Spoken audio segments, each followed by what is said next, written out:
Assalamualaikum warahmatullahi wabarakatuh.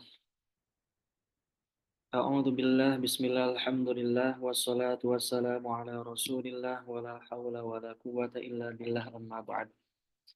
Qala Allah Ta'ala fi kitabihil karim, a'udzu billahi minasyaitonir rajim.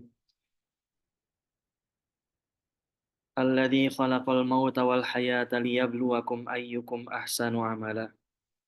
Wa qala nabiyyuna Muhammad sallallahu alaihi wasallam, ajaban li amril mu'min. Inna amrahu kullahu khair. Idza asabathu as-sarra fasyakara fakana khairan lah wa idza asabathu dharra fasabara fakana khairan lah. Shadaqallahul azim wa sadaqa rasuluhun nabiyul karim wa nahnu ala dzalika minasyahidin wasyakirin walhamdulillahi rabbil alamin. Tuan-tuan, puan-puan, haji dan hajah semuanya, lagi dan lagi marilah kita tingkatkan kualitas iman kita, takwa kita kepada Allah. Karena tak ada keuntungan, tak ada kejayaan yang lebih besar melebihi taatnya seorang hamba terhadap Allah. Siapapun dia, kayakah, miskinkah, laki-lakikah, atau perempuankah, ketika dia taat kepada Allah, maka dia berjaya. Maka kekayaan bukanlah sebuah kemuliaan. Begitu juga kemiskinan bukanlah sebuah kehinaan. Namun keduanya merupakan ujian yang datang dari Allah. Orang kaya bersyukur dia berjaya, orang miskin bersabar dia pun berjaya. Karena letak kejayaan, kesuksesan yang sesungguhnya di dunia adalah ketika kita taat kepada Allah dan Rasul-Nya. Wa may yuti'illaha wa rasulahu faqad faza fawzan 'azimah. Barang siapa taat kepada Allah, kepada Rasul-Nya, ketika di dunia, faqad faza, sungguh ia telah berhasil, sungguh ia telah sukses, meraih kejayaan yang sangat besar. Nah, dengan sebab dia taat kepada Allah dan Rasul-Nya, nanti kelak di akhirat, Allah pun akan ridho kepadanya. Faman zuhziha 'anil nar wa udkhilal jannata faqad faza fawzan 'azimah. Nanti di akhirat orang yang berjaya adalah orang yang Allah selamatkan, Allah merdekakan dia dari panasnya api neraka, dan Allah masukkan ke dalam surga. Mudah-mudahan kita semua di sore hari yang sedikit mendung, hujan. Nah, di sore hari ini kita bersyukur, alhamdulillah Allah takdirkan kita dalam keadaan sehat, jasmani, sehat rohani, dalam keadaan aman, tentram, nyaman, dalam keadaan kita tak khawatir, dalam keadaan kita semua taat kepada Allah dan Rasul-Nya. Maka kita kena bersyukur atas nikmat tersebut dengan ucapan alhamdulillah. Kemudian dengan menggunakan seluruh fasilitas nikmat yang Allah berikan kepada kita, dari mulai ujung rambut sampai ujung kaki, semuanya kena taat kepada Allah. Namun kita ketika terjerumus dalam satu kesalahan, kesilapan, ya jangan berputus asa. Ya. Karena Allah itu tak hanya sayang kepada orang yang tak berbuat dosa, tapi Allah sangat sayang juga kepada hamba-Nya ketika berbuat dosa dia segera bertaubat. Innallaha yuhibbut tawwabin. Sesungguhnya Allah sangat cinta terhadap hamba-Nya yang suka bertaubat. Ya, ketika berbuat dosa segera bertaubat. Wa in udda mi'ata marrah. Meskipun kita berbuat dosa 100 kali, 1000 kali, terus kita tutup kesalahan kita, kesilapan kita, kekurangan kita dengan bertaubat, dengan beristighfar. Dengan harap Allah Subhanahu wa taala ampuni dosa kita semua. Allah Subhanahu wa taala ampuni semua kekurangan kita sehingga kita kembali kepada Allah biqalbin salim, dengan keadaan hati kita bersih, hati kita dipenuhi dengan iman dan taat kepada Allah. Alhamdulillah apapun cobaannya, apapun ujiannya, itu yang terbaik. Ketika datang kemudahan kepada kita, itu pun yang terbaik. Demikian juga ketika datang kesusahan kepada kita, ketika kita bersabar, itu pun baik dan menjadi sumber pahala bagi kita. Alhamdulillah tadi pengalaman pagi berangkat pukul 7. 7 tadi ke rencana nak ke Singapura, tapi Allah belum izinkan. Ya, Allah belum izinkan, padahal persyaratan sudah dibawa, namun belum boleh masuk. Ya, padahal persyaratan sudah memenuhi, ditanya uang bawa berapa, dibawa paspor pun sudah dilihat, kita pun sudah dipoto, tapi suruh di uh, balik lagi. Nah nanti kalau di akhirat, masya Allah, di akhirat pun semua orang kena ditanya, akan dihisab, dan semua orang tidak akan pernah bisa lari dari hisab, semuanya akan ditanya. Seperti mana tadi di imigrasi, saya pun ditanya, uh, ketika entah apa kekurangannya disuruh balik lagi. Nanti di akhirat tak disuruh balik lagi. Ketika kurang persyaratan untuk masuk surga, bukan disuruh balik ke dunia. Ketika ditanya imannya macam mana, ketika ditanya umurnya dihabiskan untuk apa, masa mudanya digunakan untuk apa, hartanya dapat dari mana dan dibelanjakan untuk apa, itu semua nanti akan dipertanyakan, akan dipertanggungjawabkan. Dan ketika kurang, ketika kita salah untuk menggunakannya, kita tak boleh balik lagi ke dunia. Ya, tak boleh balik lagi. Tapi naudzubillah, mampir dulu ke neraka, dibakarnya sehingga dosa kita bersih, baru dikeluarkan ketika kita meninggal dalam keadaan membawa ini. Bismillahirrahmanirrahim, lanjutkan. Allahumma anfa'na bima 'allamtana wa 'allimna ma yanfa'una wa 'allimna ma lam na'lam. Rabbana zidna ilman nafi'a warzuqna fahman wasi'a bi rahmatika ya arhamar rahimin. Masih membahas tentang bab siwak. Bab siwak dulu setengah selesai pembahasan siwak. Jadi siwak ini adalah salah satu sunnah Nabi yang sering sekali umat Nabi abaikan, yang sering sekali kita tak pedulikan. Padahal dengan siwak ini, 2 rakaat sholat saja dengan menggunakan siwak sebelumnya, ini pahalanya Allah akan beri lebih baik daripada 70 rakaat tanpa siwak. Kemarin sudah dibahas afdolnya siwak, ya, ukurannya tak lebih dari sejengkal, kemudian tak kurang dari 4 jari, kemudian cara menggunakannya juga untuk gigi ardon ke samping, untuk lidah tulan ke atas. Kurang lebih sudah selesai. Sekarang ada sedikit-sedikit permasalahan seputar masalah siwak. Karena siwak ini persiapan kena sebelum wudhu. Nah, sebelum wudhu termasuk sunnah sebelum wudhu, termasuk sunnah sebelum sholat. Nah, sebelum masuk bab sholat, kita kena membahas dulu tentang toharoh. Karena toharoh ini adalah miftahus sholah, kunci untuk kita masuk ke dalam sholat. Syarat-syarat sahnya sholat. Salah satu syarat sholat, sahnya sholat adalah dengan kita berwudu. Nah, kemudian karena siwak ini termasuk sunnah wudu, maka siwak pun dibahas. Bismillahirrahmanirrahim. Qala al-musannifu rahimahullahu taala nafa'anallahu bihi wa bi'ulumihi fid dharain. Ila qoulihi masailu fis siwak. Sekarang beberapa permasalahan di dalam siwak.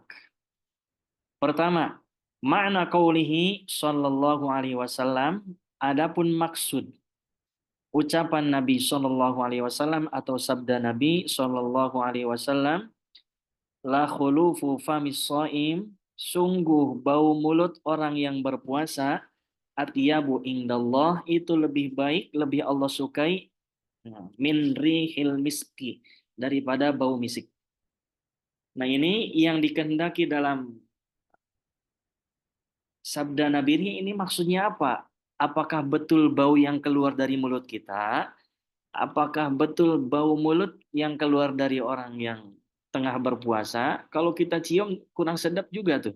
Nah, jangankan punya orang lain, ketika kita tengah puasa, kita hirup napas sendiri pun tak sedap. Ya, apakah bau yang itu yang Allah hendaki, yang Allah cintai? Apakah yang itu? Maksudnya apa? Inna raihata famis shaim, sesungguhnya bau mulut orang yang berpuasa afdalu, itu lebih baik, lebih afdal min raihatil miski, daripada baunya misik al matlubah, yang dituntut, disyariatkan untuk menggunakan misik li sholatil jumu'ati, ketika kita nak hadir sholat Jumat. Jadi sunnah ketika kita nak berkumpul dengan banyak orang. Contohnya kalau lelaki ini nak hadir sholat Jumat, eh, kita anak laki-laki kita nak hadir sholat Jumat, itu sunnah untuk hadir sholat Jumat memakai wewangian. Dan salah satu wewangian yang disunnahkan adalah minyak misik. Wal idain, demikian juga minyak misik yang digunakan ketika nak hadir untuk sholat Idul Adha dan Idul Fitri. Dua sholat id, dua sholat raya. Apa yang dikehendaki? Min nahiyatil ajri. Jadi yang dicintai, yang lebih afdol di sisi Allah ini, maksudnya apa? Bukan baunya, tapi min nahiyatil ajri. Dari ditinjau dari segi pahalanya. Jadi bau mulut, pahala bau mulut maksudnya seperti itu. Pahala bau mulut yang disebabkan puasa ini lebih Allah sukai daripada pahala memakai minyak wangi. Jadi pahalanya ya yang dikehendaki di sini adalah ajrun atau thawab, pahala atau balasan. Nah, balasan ganjaran yang Allah akan berikan dengan sebab bau mulut puasa itu lebih besar pahalanya daripada pahala menggunakan minyak misik ketika nak hadir sholat Jumat. Jadi bukan bau yang hakikatnya bukan bau yang keluar dari mulut kita, tapi pahala bau mulut kita yang disebabkan oleh puasa itu lebih Allah cintai. Kemudian yang kedua, yusannu, disunnahkan, bal'u riqihi, menelan air ludah ingda awalistiyakihi bisiwakin jadidin, ketika awal menggunakan siwak. Jadi awal siwak, dan siwaknya siwak yang baru, siwakun jadid. Kita beli siwak baru, kemudian kita kemas itu siwaknya sehingga seperti sikat gigi. Ketika baru, itu sunnah. Ketika awal disiwaki, otomatis ludah kita menempel ke sana. Nah, itu ludahnya awal sekali bersiwak sunnah ditelan. Nah, sunnah ditelan. Ketika ada awal, tapi bukan ludah yang menempel pada siwaknya, tapi ludah yang ada di sekitar mulut itu. Wala yusannu massuhu. Namun tidak disunnahkan untuk menghisap atau menyedot siwak tersebut. Tadi tak disunahkan.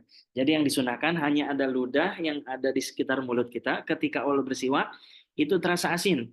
Nah, itu sunnah ya, sunnah ditelan. Kemudian wa yusannu takhlilu, kemudian disunnahkan at-takhlil. Demikian juga disunnahkan menyela-nyela gigi qoblahu, sebelum bersiwak. Jadi selepas kita makan biasa ada daging ke atau ada nasi ke yang menyangkut pada gigi kita, itu bagusnya disela-sela dulu pakai kayu gigi. Nah, dibuang dulu. Wa ba'dahu, demikian juga setelah bersiwak itu sunnah disela-sela giginya. Kemudian wa ayyang sibahu bil ardi wala yatrohahu ardon. Ketika siwak ini diletakkan di bawah, ya, siwak ini diletakkan di bawah lantai kah, di bawah karpet kah, itu ketika disimpan di bawah, sunnahnya ini tidak diletakkan dalam keadaan tertidur, ya, tidak dalam keadaan tertidur, ya, tapi dalam keadaan berdiri. Nah, macam ini. Ayang sibahu, siwaknya itu diberdirikan ketika disimpan di bawah, wala yatrohahu ardon, dan tidak dibiarkan tergeletak begitu saja. Apalagi nak buang siwak, itu saya ketika di Pakistan di Rewin, ketika orang-orang sudah siwaknya sudah pendek, itu itu kan kena dibuang, kena dibuang. Dan dibuangnya itu orang sana, masya Allah, itu tak dibuang begitu saja, tapi diletakkan di tanah kemudian ditancapkan, ditancapkan. Supaya apa? Supaya siwak itu tak tergeletak begitu saja. Wa yukrahu gomsuhu fi ma'i wudu'ihi. Demikian juga siwak ini makruh ketika kita celupkan ke dalam air wudhu kita. Ada air wudhu dalam satu ember, satu balti. Uh, kita nak gunakan untuk wudhu. Kemudian siwak kita celupkan ke sana, ini makruh. Makruh. Jadi tak payah kita masukkan ke dalam ember, tapi ambil airnya sekedarnya secukupnya untuk membasahi siwak. Kemudian wal istiyaku bitorfaihi, demikian juga siwak bersiwak ini makruh ketika menggunakan siwak dengan dua ujungnya. Nah, dua ujung, atas pun kita gunakan untuk bersiwak, bawahnya pun digunakan untuk bersiwak. Ini makruh. Nah, makruh. Jadi menggunakan dua ujung. Dari sini digunakan, bawah pun digunakan. Nah, ini makruh. Nah, cukup gunakan satu arah saja. Ketika menggunakan dua ujung, bitorfaihi, dua ujungnya itu makruh. Kemudian selanjutnya al-istiyaku bil isba'i. Hukum bersiwak menggunakan jemari dengan jari. Apakah boleh atau tidak? Apakah mendapat kesunahan bersiwak atau tidak? Yujzi'u idza kanat isba'a ghairihi al-muttasilata al-khasnah bil ittifaq. Ulama sepakat boleh yujzi'u, boleh. Boleh menggunakan pakai jari kapan? Idza kanat, apabila jari tersebut isba'a ghairihi, jemarinya punya orang, bukan punya kita. Jemari kalau kita laki pakai jari istri ke, atau orang rumah ibu-ibu atau puan-puan pakai jari suami ke, ya. Al-muttasilah, jarinya yang masih menyambung pada badan yang belum terpotong, ini boleh. Misal ada saya pinjam jari orang rumah saya, nak bersiwak itu boleh pakai jemarinya. Tapi jemarinya yang al-khasnah, yang sedikit kasar, bukan yang lembut, ya sedikit kasar. Sedikit kasar.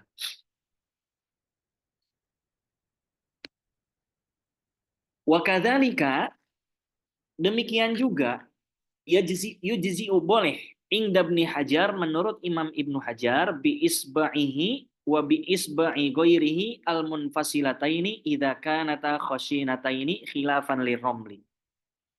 Demikian juga menurut Imam Romli, jemari diri sendiri ataupun jemari orang lain yang sudah terpotong. Nauzubillah, misalkan ada jari seseorang terpotong, jari itu tak dibuang sehingga kering jarinya, digunakan untuk bersiwak, itu boleh. Nah, boleh, tapi tak payahlah, mending kita lebih elok beli siwaknya. Tapi menurut Imam Romli itu tak boleh. Nah, sampai di sini bab siwak selesai. Nah, kesimpulannya, siwak ini menurut madhab kita, menurut madhab Syafi'i, bahwa siwak ini sunnah sebelum wudhu dan sunnah juga sebelum sholat.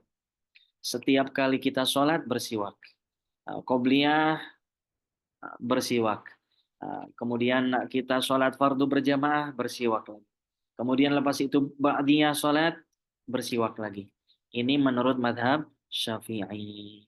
Namun menurut madhab Hanafi, bersiwak cukup hanya sekali sebelum berwudu saja. Jadi ketika sebelum berwudu, bersiwak sekali, kemudian setelah itu sholat menggunakan wudu yang pakai siwak, maka sholat itu dikalikan 70, kalikan 70 kali lipat. Nah, yang minimal kita pakai sebelum apa? Sebelum kita berwudu. Bagusnya kita siapkan siwak di tempat kita berwudu, di rumah kita, di bilik kita, itu ada khusus untuk bersiwak. Supaya apa? Supaya tak lupa. Kemudian pembahasan di awal kemarin, muqaddimah bab siwak, bahwa asyratun minal fitrah. Al-fitrah di sini apa? Usaha atau perbuatan-perbuatan untuk apa? Untuk membersihkan anggota tubuh kita, membersihkan badan kita. Ada 10. Dan salah satunya adalah bersiwak. Ya, bersiwak ini untuk membersihkan gigi dan mulut kita. Nah, kemarin keutamaannya, fadilahnya, dan manfaatnya sudah dibahas. Nah, sekarang al-khoslah ats-tsaniyah. Perkara yang kedua, usaha perbuatan kita untuk membersihkan anggota tubuh kita adalah yang kedua apa? Siwak udah selesai. Sekarang pembahasan kedua, yaitu al-iktihal. Iktihal ini apa? Iktihal ini bercela, nah, menggunakan celak pada mata. Untuk apa? Ini membersihkan kotoran mata, membersihkan kotoran mata. Dan sunnah, nah, sunnahnya kapan? Nanti akan dibahas. Wa yusannu, dan disunnahkan ketika menggunakan celak pada mata, ayyakuna witron. Hendaknya memakainya itu 3 kali. Nah, 3 kali, 3 kali. Salasan lil yumna, 3 kali olesan untuk mata kanan, kemudian salasan lil yusra. Nah, 3 kali untuk mata sebelah kiri. Kulla lailatin inda iradatin naum. Ini sunnahnya ini setiap malam ketika kita nak tidur. Jadi bercelak ini sunnahnya sebelum tidur. Nah, sebelum tidur. Laki-laki ataupun perempuan sama. Ya, setiap malam. Lepas isya, lepas mudzakarah, persiapan, pakai celak. Ya, menjelang tidur. Kemudian lebih afdol lagi wa ayyakuna bil ismid. Ya. Celak yang paling afdol adalah celak ismid. Namanya ini ada celak dari batu ismid. Celak yang paling afdol ini namanya. Boleh nanti dicari. Saya kira di Shopee pun boleh dapat. Atau yang di umroh nanti di sana, itu pun banyak di sana. Wa yaqula indahu, kemudian ketika kita tengah bercela, ya, ketika bercela, ketika awal bercela, baca doa, ya. Baca doa. Apa doanya? Allahumma ya Allah nawwir, terangilah, berikanlah cahaya basori kepada mata saya, wa basiroti, dan perilaku saya, waj'al sariroti, kemudian jadikanlah perilaku saya, perangai saya khairan, lebih baik, hati saya lebih baik min alaniyati, daripada zohir saya, dari penampilan saya. Jadi basiroh, ya, sariroh, waj'al sariroti, dan jadikanlah hati saya, ruhani saya khairan, itu lebih baik min alaniyati, daripada hanya sekedar tampilan. Jadi bukan hanya sekedar penampilan, oke, tapi hatinya tak oke. Tapi oke dua-duanya. Lebih bagus lagi dalaman kita, hati kita itu lebih oke daripada penampilan kita. Dulu ada mantan pelajar, preman, dia cakap, jangan pandang saya dari penampilan saya.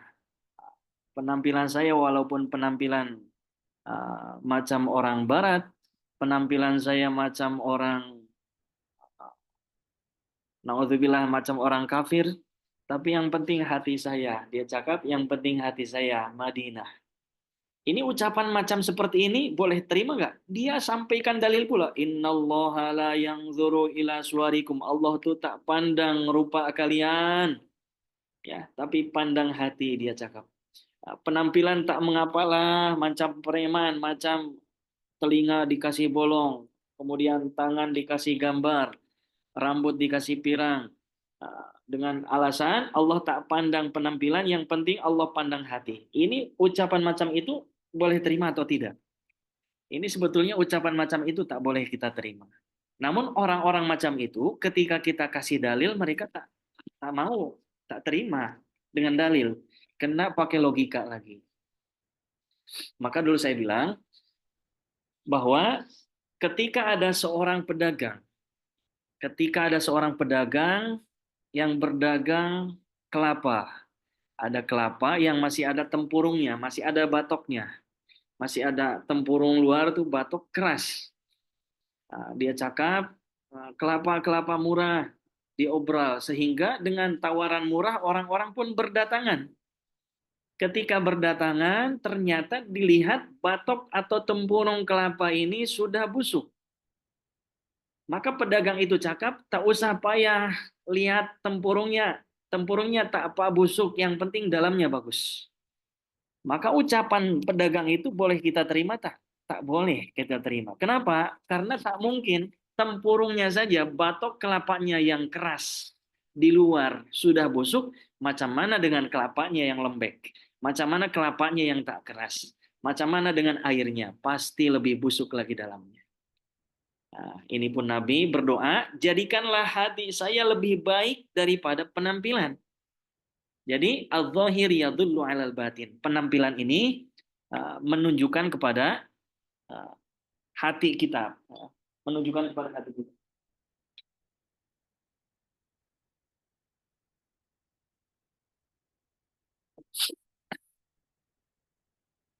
Waj'al 'ala niyati solihatan. Kemudian jadikanlah penampilan saya ini solihah, penampilan yang diridhoi Allah dan Rasulnya.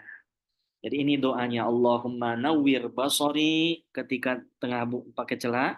Allahumma nawwir basari wa basirati waj'al sarirati khairan min alaniyati waj'al alaniyati salihah. Itu dibaca ketika kita tengah pakai pakai celah. Kemudian al-khoslah ats-tsalitsah, perbuatan-perbuatan yang dapat membersihkan badan kita termasuk asyratun minal fitrah, 10 daripada bersuci, kebersihan pada badan adalah al-iddihan. Al-iddihan menggunakan minyak. Minyak zaitun bagus, minyak zaitun. Ya. Fil badan. Maksudnya menggunakan minyak ini pada badan. Ya, pada badan kita. Kaki kah, pada tangan atau pada muka. Ini sunnah termasuk. Tapi jangan keseringan. Wayakunu gibban, sesekali saja. Jangan keseringan pakai minyak. Baru pakai minyak, apalagi minyak nanti cepat habis. Kalau minyaknya kebanyakan, muka kita nanti macam apa? Macam ikan goreng. Gibban, sesekali saja. Ai waktan ba'da waktin. Maksudnya, gunakan minyak itu sesekali saja. Wayata'akkadu, dan dikuatkan lagi, dianjurkan lagi, idza jaffal jildu, ketika kulit kita mengering. Ya, ketika kulit kita kering, itu sunnah, ya sunnah pakai uh, pakai pakai minyak, pakai minyak. Apalagi di Pakistan itu kalau dingin tuh dinginnya dingin kering. Ya, ketika musim dingin di sana, itu dinginnya luar biasa, dinginnya dingin tak enak. Jadi kita setelah wudhu, setelah anggota tubuh kita kena apa namanya, ketika kena air, kemudian kena angin, wah itu perih betul, perih betul. Maka setelah berwudhu biasanya di sana tuh menggunakan menggunakan minyak. Wa fi faslis syita, demikian juga ketika musim asyita ini kita sering tertukar. Rihlatas syita iwas soif, syita soif ini dua musim. Mana yang panas, mana yang dingin. Ini rumusnya supaya kita tak tertukar. Asyita apakah panas atau dingin? Tinggal lanjutkan. Asyita adem. Di akhir kalimatnya ada a, tinggal lanjutkan. Syita adem. Oh berarti syita ini musim dingin. Soif panas. Nah, ketika soif ini adalah musim panas. Jadi fi faslis syita ini adalah musim ketika di musim dingin. Seperti dalam kalimat uh, Kobil dan Habil. Kobil dan Habil, siapa yang membunuh dan siapa yang dibunuh, itu tinggal rumusnya apa? Kobil, kotil, Kobil yang membunuh. Kobil adalah yang dibunuh.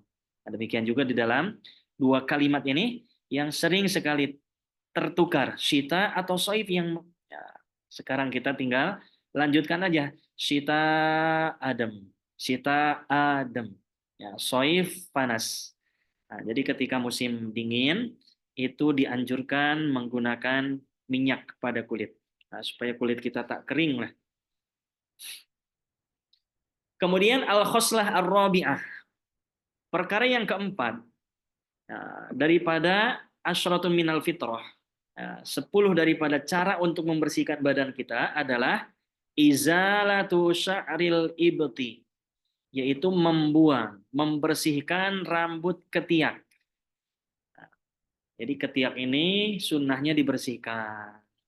Ya, tak payah dipanjangkan, bersihkan. Dibersihkan. Ketika panjang segera bersihkan. Yusannu lirrajuli, bagi laki-laki sunnahnya ini an-natfu, sunnahnya dicabut. Sakit lah. Tapi kalau tak biasa sakit betul. Tak biasa sakit betul. Ya. Tapi kalau sakit tak usah paksakan diri. Sebab menyakiti diri itu ya tak boleh. Ini kan hanya sekedar sunnah. Bagi orang yang kuat, bagi orang yang terbiasa dengan mencabut ketiaknya, bagi laki-laki ini sunnah dicabut. Walil mar'ati, adapun bagi perempuan, sunnahnya ini al-halku. Rambut ketiaknya ini bukan dicabut untuk perempuan ini. Ya, perempuan ini dikerok, ya pakai silet kah, pakai cukur rambut kah. Ya, bagi perempuan ini sunnahnya tak dicabut. Tapi perempuan ini ketiaknya sunnahnya ini dikerok, ya dikerok. Nah, sunnah mencabut ini bagi laki-laki. Ini walaupun kita kerjakan seolah-olah biasa, tapi ketika kita ada niat untuk ikut sunnah dapat pahala. Itulah salah satu fungsi niat untuk apa? Tamyizul adah minal ibadah. Untuk membedakan mana adat dan mana ibadah. Atau menjadikan adat jadi ibadah pun boleh. Itu pun dengan niat. Seperti kita makan, itu makan hukumnya mubah. Tapi ketika kita makan, kita niatkan untuk kuat ibadah. Supaya kita kuat sholat, kuat zikir, kuat baca Quran, supaya ada tenaga untuk bekerja, untuk mencari harta yang halal, untuk supaya apa? Dengan harta halal tersebut, saya berikan nafkah kepada anak istri di rumah. Nah, itu maka dengan niat tersebut makan kita menjadi pahala. Kemudian al-khoslatul khomisah. Perkara yang kelima untuk membersihkan anggota badan kita adalah izalatu sya'ril anah.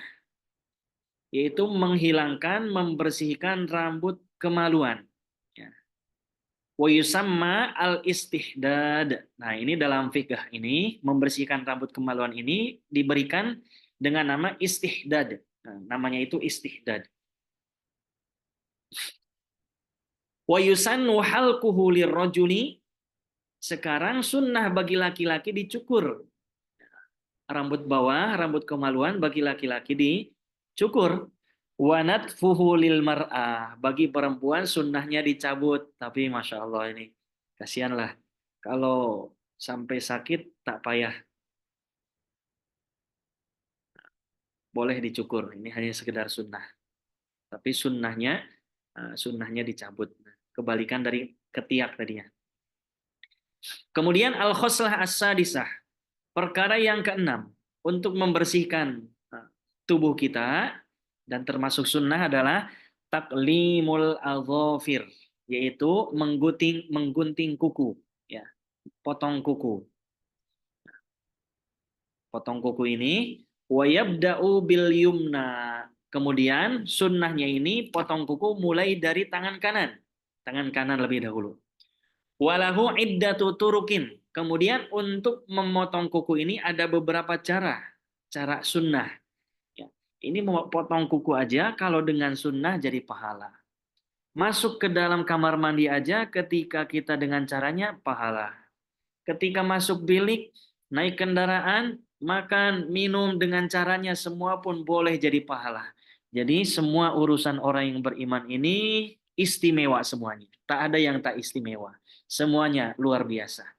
Ya. Dalam keadaan senang, dalam keadaan susah jadi pahala, bisa. Dalam keadaan kerja ataupun tengah rehat itu pun semua boleh jadi pahala. Bahkan kita tidur sekalipun, padahal kita tidur tengah kita tidur tak baca Quran, tak berzikir, tengah rehat, tapi rehatnya dengan adab-adab berwudu sebelumnya, kemudian baca dengan zikir Fatimah, kemudian kita gosokkan kepada badan, kemudian baca doa sebelum tidur, maka tidurnya pun menjadi pahala. Demikian juga potong kuku. Nah, cara yang pertama macam mana? Yabda'u bimusabbahatihil yumna ila khinsiriha. Yang pertama, cara yang mudah ini, yang pertama. Ingat satu cara aja. Cara potong kuku ini mulai dari tangan kanan. Kemudian mulainya ini dari telunjuk. Telunjuk ila khinsiriha sampai kelingking terus. Telunjuk yang pertama, kemudian ini tangan kanan ya.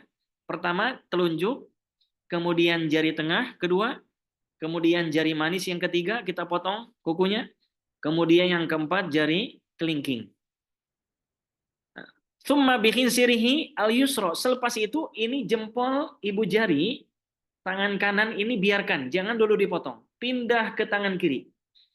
Tangan kiri ini mulainya dari mana? Summa sirihi al yusro ila ibhamiha. Dimulai dari sini terus berurutan sampai ke sini. Jadi ini yang dari tangan kiri ini mulai dari kelingking, jari manis, jari tengah, telunjuk, jempol, kemudian yang terakhir baru jempol kanan. Nah, diulang, bermula dari tangan kanan, telunjuk, jari manis, jari tengah, mohon maaf, jari tengah, jari manis, kemudian kelingking, pindah ke tangan kiri. Dari kelingking, jari manis, jari tengah, telunjuk, jempol kiri, baru jempol kanan. Ini cara yang pertama. Tsumma yakhtimu bi ibhamiha al-yumna. Kemudian ditutup dengan menggunting, membersihkan, memotong jari ibu jari tangan kanan. Wahada indal Imam Al-Ghazali. Ini cara yang pertama ini adalah yang dipilih menurut Imam Al-Ghazali. Imam Ghazali. Masyhur beliau ya. Cara yang kedua. Cara yang kedua ini yabda'u bimusabbahati al-yumna ila khinsiriha. Musabbahati al-yumna ila khinsiriha. Cara yang kedua ini mulai dari ini dari telunjuk terus sampai ke kelingking yang kanan, thumma ibhamiha, kemudian langsung jempol. Ini cara yang kedua. Jadi yang pertama ini dari telunjuk kemudian sampai ke kelingking langsung jempol potong. Kemudian thumma sirihi al-yumna ila ibhamiha.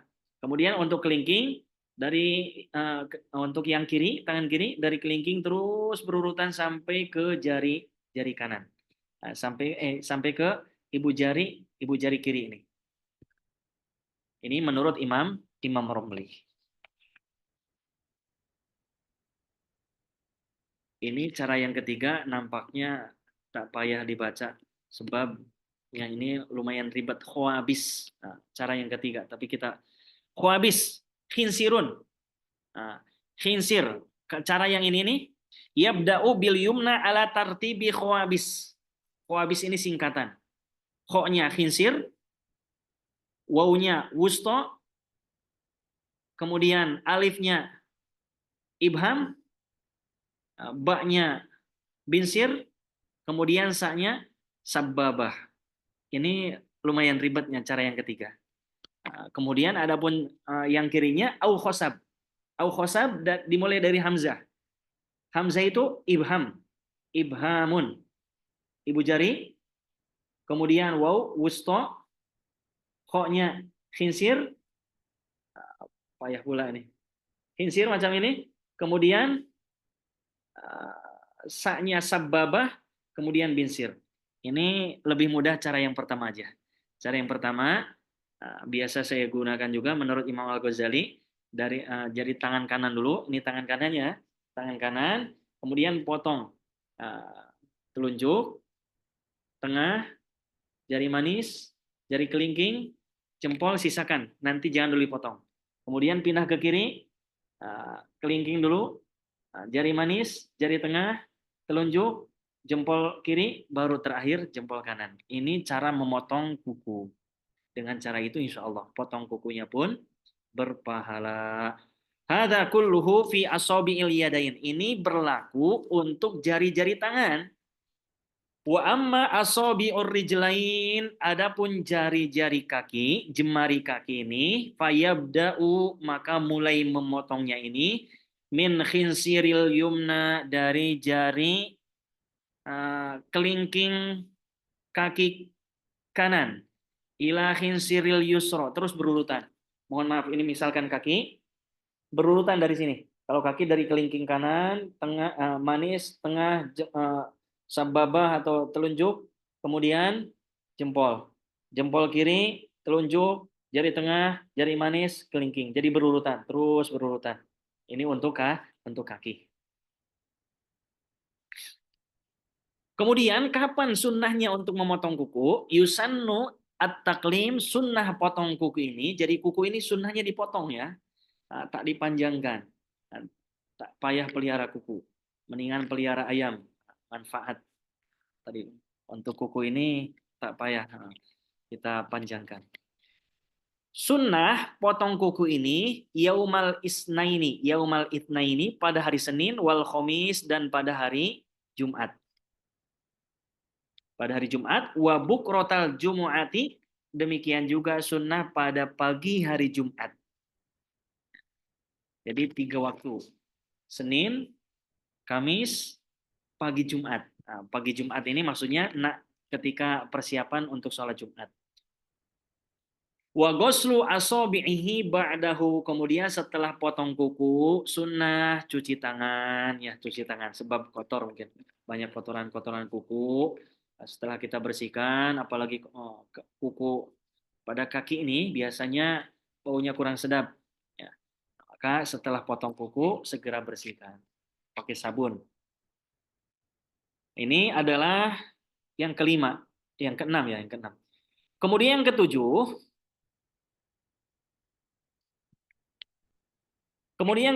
al-khitan. Yang ketujuh ini adalah khitan atau disunat.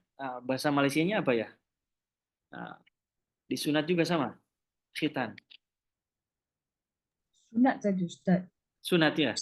Sunat. Sunat juga sama. Kita biasa cakap sunat. Baik. Ya, disunat atau khitan. Apa itu khitan? Wa huwa qat'ul jildati allati fauqal farji. Yaitu memotong kulit yang menutupi farjun, kemaluan. Hukumnya apa? Hukumnya adalah wajibun. Hukumnya adalah wajib. Lirrojuli, bagi laki-laki. Kenapa kok wajib? Karena mala yatimul wajibu illa bihi fahuwa wajib. Ketika laki-laki tengah buang air kecil, buang satu biasa. Kita panggil untuk bahasa santri ini, ketika buang air kecil, biasanya izin untuk ke Ustadz, Ustadz izin. Udah paham, berarti nak satu. Sebab keluarnya dari satu arah dari depan. Ketika buang air besar, biasanya memberikan isyarat 2. Ustadz mohon izin. Nah, 2. Oh berarti ini 2 ini nak buang air besar. Kenapa? Karena ketika buang air besar, yang keluar itu dari dua arah, depan dan belakang. Nah ini ketika satu atau buang air kecil, itu biasanya ada 1 tetes, 2 tetes yang tersimpan kalau belum dipotong. Sementara ada 1 tetes menempel pada kulit, kemudian kita sholat, maka sholatnya tak sah. Sholat itu wajib, maka faktor-faktor yang untuk mengesahkan sholat juga wajib kita kerjakan, seperti wudhu. Karena wudhunya juga tak sah kalau bukan wudhunya tak sah, sholatnya tak sah karena apa? Karena masih ada tetesan air kencing pada kulit yang belum dipotong tersebut. Ya, hukumnya wajib bagi laki-laki, walil mar'ati al-balighain, dan bagi perempuan yang sudah balik. Ini tapi untuk yang perempuan ini ada ikhtilaf. Pendapat yang mu'tamad adalah wajib juga bagi perempuan. Hadza huwal mu'tamad inda Syafi'iyah wal Hanabalah. Wa amma indal Hanafiyah wal Malikiyah fahuwa sunnah.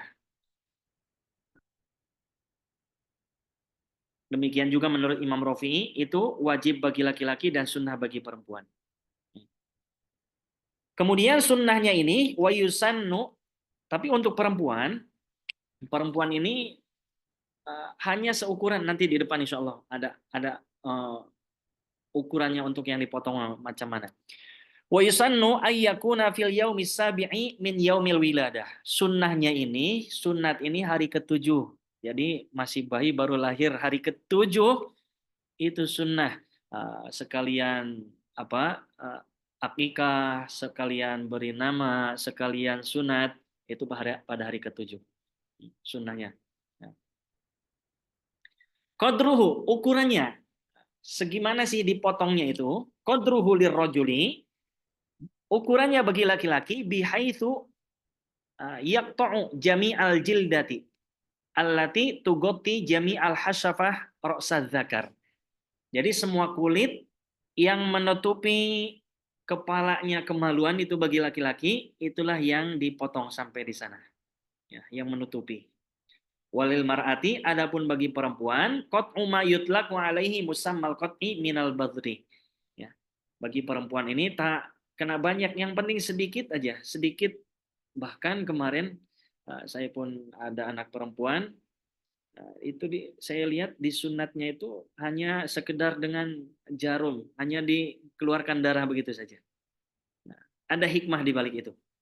Ada hikmah bagi perempuan, di balik itu juga ada hikmahnya.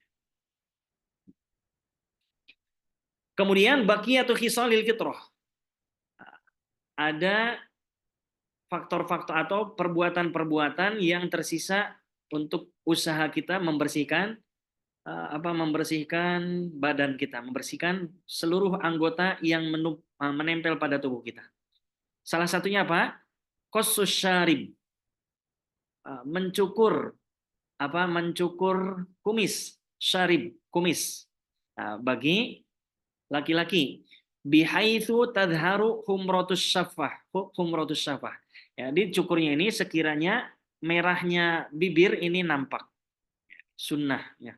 Untuk dicukur sekiranya rambut kumis ini boleh panjang, tapi panjangnya tak sampai menutupi merahnya bibir.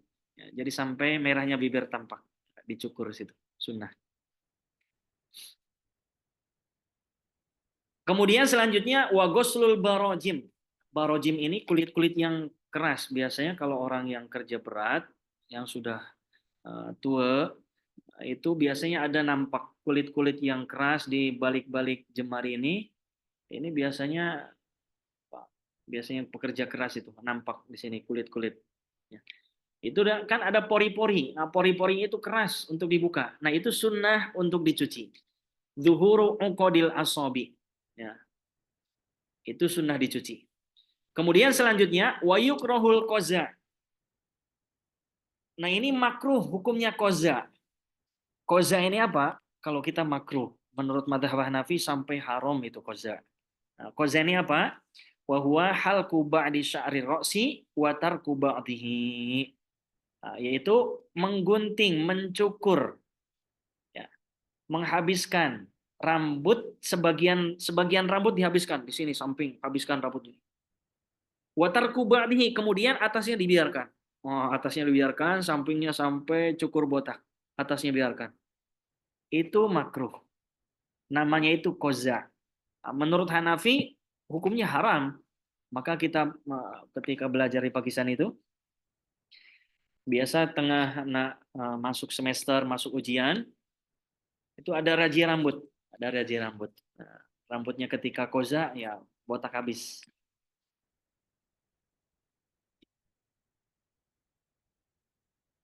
Wal akhdhu minal anfaqa wal hajib.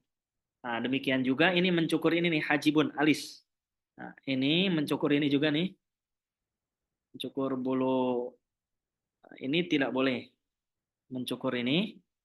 Kemudian mencukur mata juga, bulu mata. Kemudian selanjutnya hukmu halqil lihyah. Bagaimana hukum mencukur janggut? Ya. Hukum mencukur janggut. Nah, janggut bagi laki-laki. Ya, perempuan pun ada yang berjanggut. Tapi janggutnya tak tebal macam laki-laki. Nah, berkumis, kumisnya tipis saja tapi perempuan. Nassal Imam Syafi'i fi kitabihi al-Um. Telah dinaskan. Nah, Imam Syafi'i menaskan mencatat di dalam kitabnya al-Um. Nah, Imam Syafi'i menuliskan dalam kitab al-Um Alat tahrim, hukum mencukur janggut habis ini hukumnya haram menurut Imam Syafi'i. Jadi menurut Imam Syafi'i ini hukumnya haram. Wakhtarol An-Nawawi, tapi menurut Imam Nawawi Warrafi'i lebih memilih mencukur janggut ini hukumnya makruh. Wa huwa mu'tamadu Syekhul Islam Zakaria wa Ibnul Hajar wal Romli wal Khatib wa ghairihim. Dan ini adalah pendapat yang mu'tamad yang dipilih oleh Syekhul Islam. Nah, Syekh Zakaria dan Imam Ibnu Hajar, Imam Romli, Imam Khatib dan selainnya. Jadi hukumnya makruh. Makruh itu kapan? Jadi untuk janggut ini makruh satu qabdoh, satu apa? Satu genggaman. Satu genggaman, di bawah genggaman baru dipotong sini boleh. Hukumnya jawaz, boleh dirapihkan. Jadi tak panjang sangat, tapi kita pegang janggut bagi laki-laki ini kemudian potong. Ini boleh. Satu genggam. Jangan macam ini, kita genggam janggutnya, dipotongnya bukan di sini, tapi malah dari sini. Ini tak boleh. Dipotongnya dari atas. Kemudian yang terakhir, ini hukmu khidobi sya'ri roksi wal lihyah bis sawad. Hukum mewarnai atau dalam bahasa Indonesia ini pikok, mewarnai rambut, ya, menyemir rambut.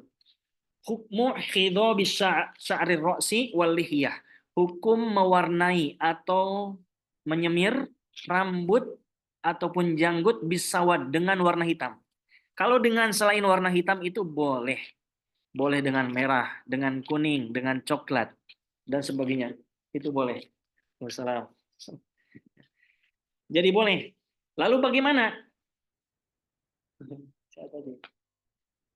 Lalu bagaimana menyemir rambutnya dengan warna hitam? Ya, dengan warna hitam. Rambut dengan hitam ataupun janggut dengan warna hitam. Ini apa hukumnya mewarnai, menyemir rambut dengan warna hitam? Yahrumu, hukumnya haram menggunakan penyemir rambut warna hitam. Illa lil jihad, kecuali yang pertama boleh bagi orang yang nak pergi untuk berjihad melawan orang kafir, ya, jihad perang melawan mereka. Yang kedua, boleh juga wal mar'ati bi idni zaujiha. Demikian juga yang kedua boleh bagi perempuan. Perempuan nih yang rambutnya sudah putih boleh diwarnai hitam. Tapi dengan syarat bi idni zaujiha, dengan syarat ada izin dari suami. Jadi nak warnai supaya suami kita tetap apa semangat lagi, senang lah lihat kita tuh yang rambutnya udah putih, rambutnya udah mulai putih semua. Itu bagi perempuan dengan syarat ada izin dari suami, Bang, izin saya nak mewarnai rambut. Nah, itu hukumnya boleh. Jadi, hukum mewarnai rambut dengan warna hitam ini boleh pertama bagi orang yang pergi jihad, bagi laki-laki, ataupun yang kedua bagi perempuan yang, tapi perempuan ini dengan syarat ada izin suami. Itu mungkin sampai di sini ada yang ditanyakan?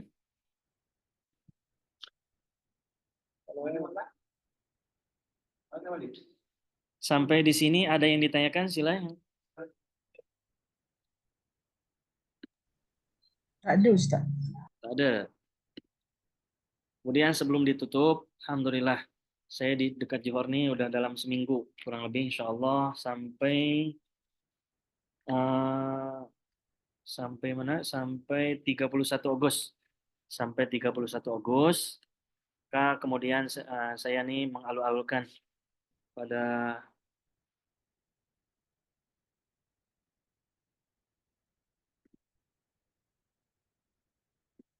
semuanya, siapa yang nak berhajat untuk pembebasan tanah, insya Allah pembebasan tanah di Nurul Hasanah di pondok sana.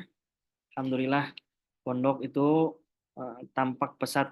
Kemudian santrinya pun ada dalam 115 orang. Ini alhamdulillah tanah yang di belakang pesantren ini sudah dibeli, tapi uangnya baru setengahnya. Nah, baru setengahnya. Nah, harganya dalam 50.000, kita baru kasih 25.000. Jadi masih 25.000 lagi. Silahkan yang nak berhajat untuk infak, insya Allah pahala tanah ini, untuk infak tanah tak akan terputus. Berbeza dengan bangunan. Kalau bangunan terkadang direvisi, terkadang dibongkar, maka dihancurkan. Tapi tanah ini tetap ada. Tetap ada, tak hancur, tak dihancurkan, tetap ada tanah ini insya Allah.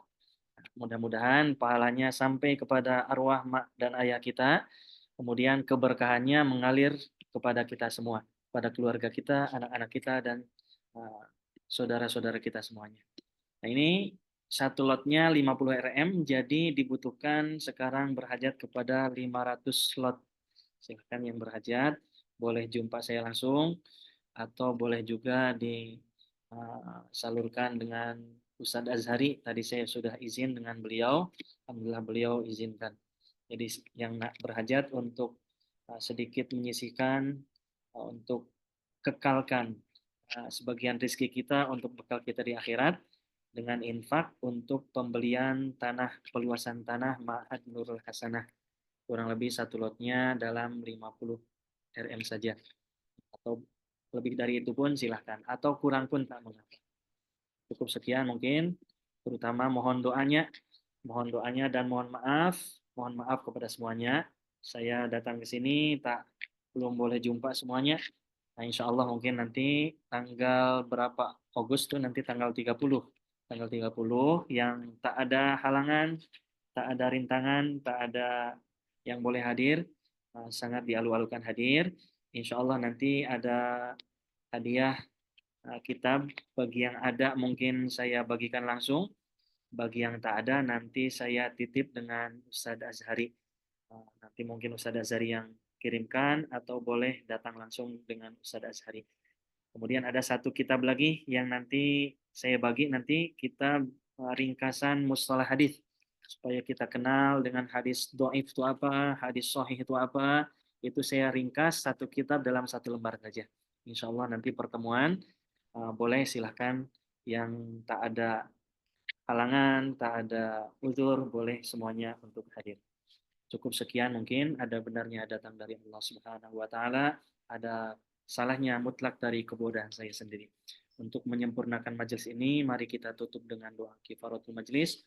Subhanallah wa bihamdihi, subhanaka Allahumma wa bihamdika, asyhadu an la ilaha illa anta, astaghfiruka wa atubu ilaik. Akhirul kalam, assalamualaikum warahmatullahi wabarakatuh. Waalaikumsalam Ustaz. Terima kasih. Waalaikumsalam. Terima kasih Ustaz. Sama